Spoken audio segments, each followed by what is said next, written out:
Hello, good day, and welcome. My name is Mr. JB, and today we're going through a tutorial in Bambu Studios, just showing you how to create a raft layer.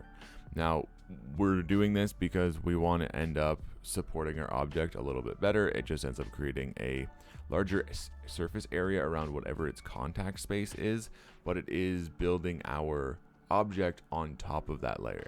So depending on if you've got the area maxed out in terms of your vertical axes, then you won't be able to really do this because now your object's going to be too tall because we're adding layers underneath of that.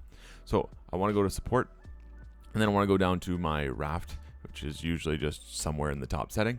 And personally, I choose around 5 layers.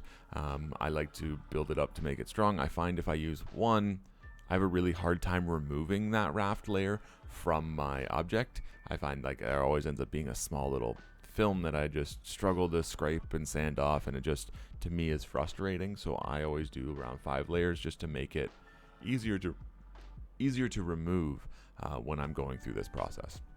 Now I've already got it sliced, just so that way you can see what it looks like. But as I zoom in to my feetses, you can see that I've got those layers that have built up. And again, my object is now on top of those. It helps with some bed adhesion if you have those issues. There are different variations of doing this or a different way, which I'll show in a different video. But this is how you end up going through and using a raft.